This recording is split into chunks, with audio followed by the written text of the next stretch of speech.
Hey guys, today I'm working in the cut flower space. I'm going to be taking out anything that is not looking so great. There's a lot up here that's looking real bad. So the first thing that I do see are my zinnias needing cut back. So what I'm going to do is cut those plants, try and save some blooms for a bouquet, and then clean up this area a little bit. I do have plans this winter to kind of add like almost like make this like its own raised bed, so add some staggering. I'm not sure exactly what it's called, but I'm going to stagger down the hill. I have some material that I want to use for that, but once all this is out, then I can start working on that. But this is just a step in that process, getting all this cleared.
You ever make a ginormous mess and don't feel like cleaning it up?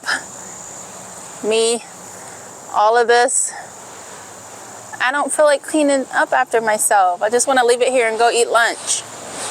So I pulled out everything that was in the process of dying, had powdery mildew.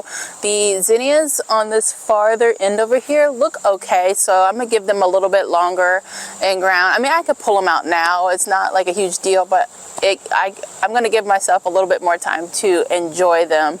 But these ones over here, I'm gonna go ahead and cut any flowers that look great, and then I'll put them in a bouquet for the kitchen table.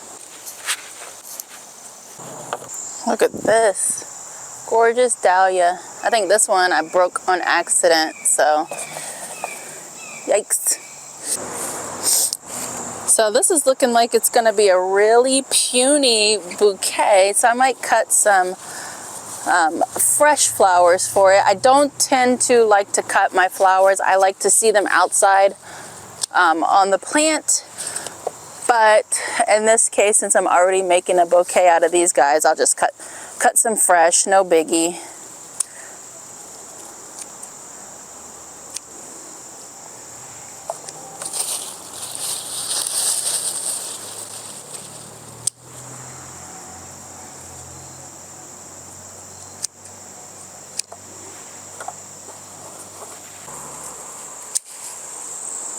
Cutting some marigold. Gorgeous marigold right here. Stunning. Look at that. Beautiful. Ruffly. Gorgeous. So let's check out some of the blooms around here for our bouquet. So this is where I got the marigold. Gorgeous. I have to remember what variety this is, or go look at my packaging, because it's such a beautiful marigold. Got some cute dahlias. These are from seed.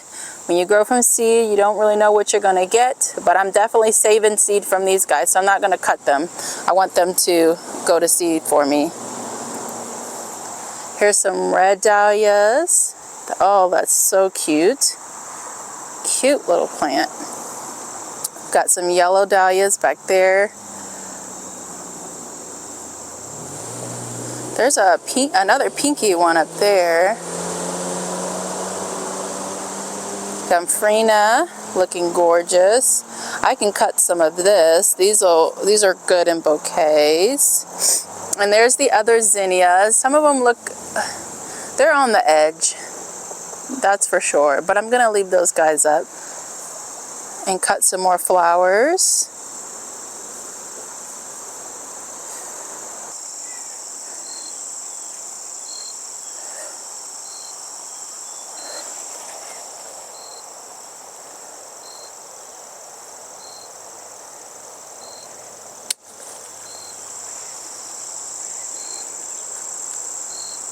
So I cut this bloom because it has already started to dry, and that's a great time to cut hydrangea blooms for preserving. So I've been meaning to get out here and get this guy, and since I'm out here, I went ahead and cut him. He won't go into the arrangement with the other flowers. He's going to be kept separate because I do want him to dry out.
So my bouquet looks okay.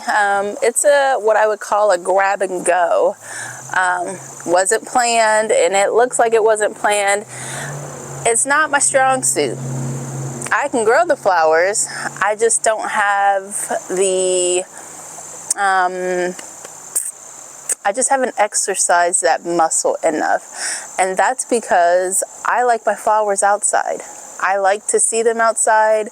I don't like the bugs that they bring into the house, and I'm sure one day I will get around to really exploring bouquet building, but I think this is cute enough. It's just going to go on my dining room table, and you know, it's not going to win any beauty contests. But it looks okay. It'll do. All right, guys, thank you so much for watching this video. As for the cut flower space, I'm still going to be working on it. The next steps are just weeding through there, cutting the rest of the zinnias out. The other plants, they look really good. They'll probably go on through to probably through November, and I'll really be clearing that area out. But as long as it's looking good, it can stay in there.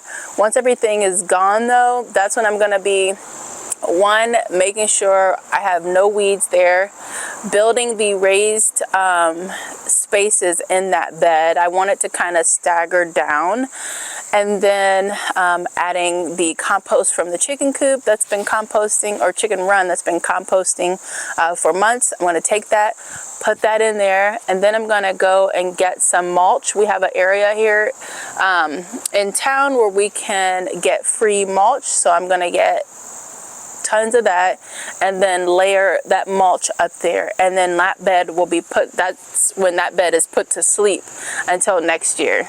That's kind of what I do for, you know, like all of my beds. That's the steps that I want to take. Now, I don't always get to every bed before winter really sets in and I don't feel like going out and doing stuff anymore, but weeding, cutting things back that need to be cut back. So if it's something that, you know, does not need to be cut back, I'm not cutting it back. Like I don't cut my hydrangeas until spring. Once they start to wake up, then I'll give them a trim. Shrubs aren't getting cut back. My heuchera is not getting cut back. Hostas will get cut back. I'm looking around like, yeah, so anything that does not look pretty over winter or isn't evergreen gets cut back. And then we weed, cut back, add in some compost if we have it, and then layer mulch on top of that if we can. That is my way of putting my beds to sleep for winter. And then in spring, all I have to do is add a little bit of fertilizer, some that are specific to certain plants, and then other fertilizer that is just an all-round good fertilizer for, you know, all plants, and I'll add that in.